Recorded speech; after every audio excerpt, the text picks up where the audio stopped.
Hey everyone! Today is my first day back in the office after taking parental leave. It was really special to me to be with Priscilla in August after she was born and to get to take Max on some more adventures. Now, while I was out on leave, I spent a lot of time with our teams on the issue of Russian interference in the US elections. And I made some decisions on the next steps that we're going to be taking, and I want to share those with you now. First, let me say this. I care deeply about the democratic process and protecting its integrity. Facebook's mission is all about giving people a voice and bringing people closer together. Those are democratic values, and we're proud of them. I don't want anyone to use our tools to undermine democracy. That's not what we stand for. The integrity of our elections is fundamental to democracy around the world. That's why we built teams dedicated to working on election integrity and preventing governments from interfering in the elections of other nations. And as we've shared before, our teams have found and shut down thousands of fake accounts that could be attempting to influence elections in many other countries, including recently in the French elections. Now, I wish I could tell you that we're going to be able to stop all interference, but that just wouldn't be realistic. There will always be bad actors in the world, and we can't prevent all governments from all interference. But we can make it harder. We can make it much harder. And that's what we're going to focus on doing. So today, I want to share the steps that we're taking to protect election integrity and make sure that Facebook is a force for good in democracy. And while the amount of problematic content that we've found so far remains relatively small, any attempted interference is a serious issue.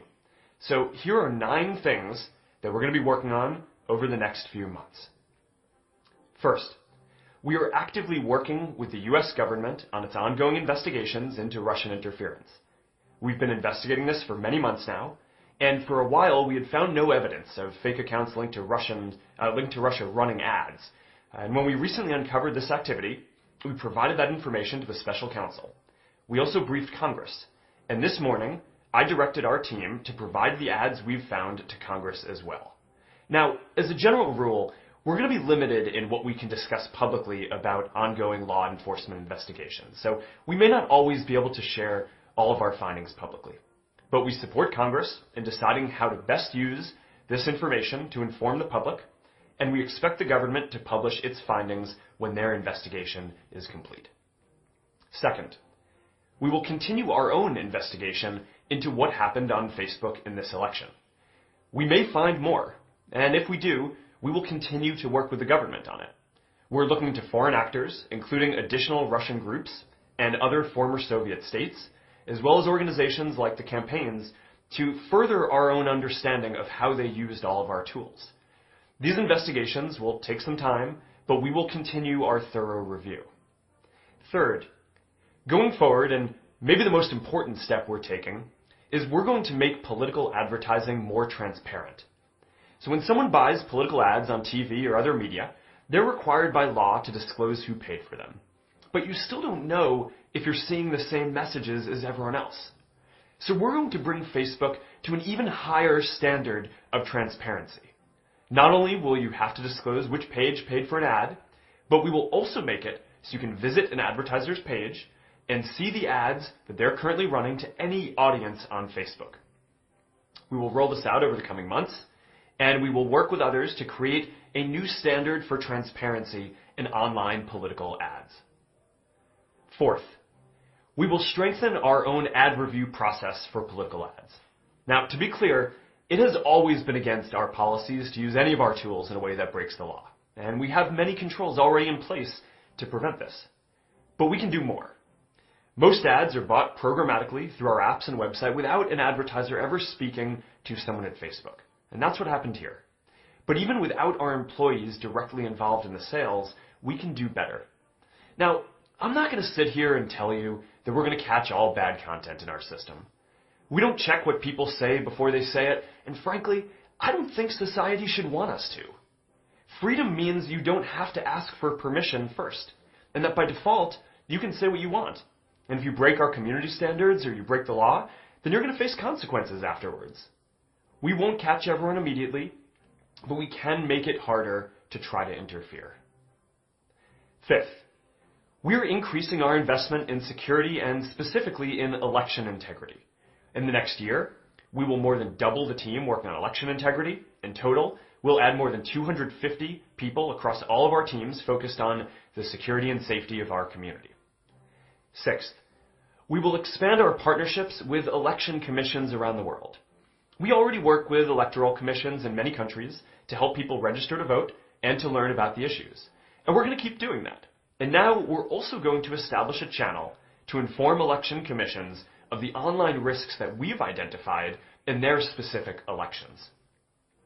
Seventh, we will increase sharing of threat information with other technology and security companies. We already share information on bad actors on the internet through programs like Threat Exchange, and now we're going to explore ways that we can share more information about anyone attempting to interfere with elections. Now, it's important that tech companies collaborate on this, because it is almost certain that any actor trying to misuse Facebook will also be trying to abuse other internet platforms too. Eighth, we are working proactively to strengthen the democratic process. Beyond pushing back against threats, we will also create more services to protect our community while engaging in political discourse. For example, we're looking at adapting our anti-bullying systems to protect against political harassment as well. And we're scaling our ballot information tools to help more people understand the issues.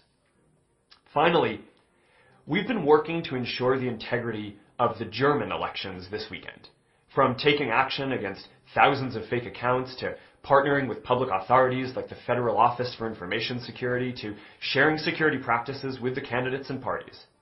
We're also examining the activity of accounts we've removed, and we have not yet found a similar type of interference effort in Germany. Now, this is incredibly important, and we've been focused on this for a while. Now, at the same time, it's important not to lose sight of some of the more straightforward and larger ways that Facebook plays a role in elections. And these effects operate at much larger scales, of 100 times or 1,000 times bigger than what we're discussing here today. In 2016, people had billions and billions of interactions and open discussions on Facebook that may have never happened before offline. Candidates had direct channels to communicate with tens of millions of citizens, and campaigns spent tens of millions organizing and advertising online to get their messages out further. And we organized Get Out the Vote efforts that helped as many as 2 million people register to vote who might not have voted otherwise. Many of these dynamics were new in this election, and at a much larger scale than had ever been seen before in history, at a minimum. And they were much larger in scale than any of the interference that we have found. But we are in a new world. It is a new challenge for internet communities to have to deal with nation-states attempting to subvert elections.